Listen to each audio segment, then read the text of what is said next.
Hello, today I'll be showing you how to change the batteries in this DSC WT4989 wireless key fob. The tools we'll need for the job is one small to medium-sized flathead screwdriver and two CR2032 batteries, which can be acquired at any local hardware store. The first thing we're going to do is we're going to flip the key fob over to the back. Near the bottom of the key fob in the back, there's going to be a little notch here where we can put our screwdriver into. We're going to put our screwdriver into this notch and we're going to pry upwards with a medium force.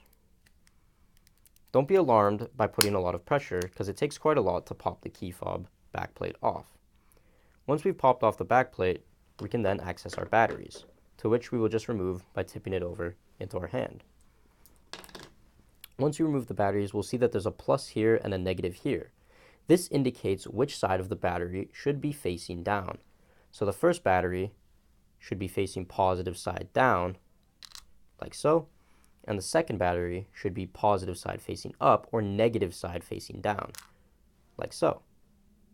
Once we've done that, we're then going to reattach the back plate by sliding the two notches here back into the notches at the top like so it sits flush, and then just pressing down at the bottom. Once everything looks all flush and everything seems good, our job here is done. And that's it.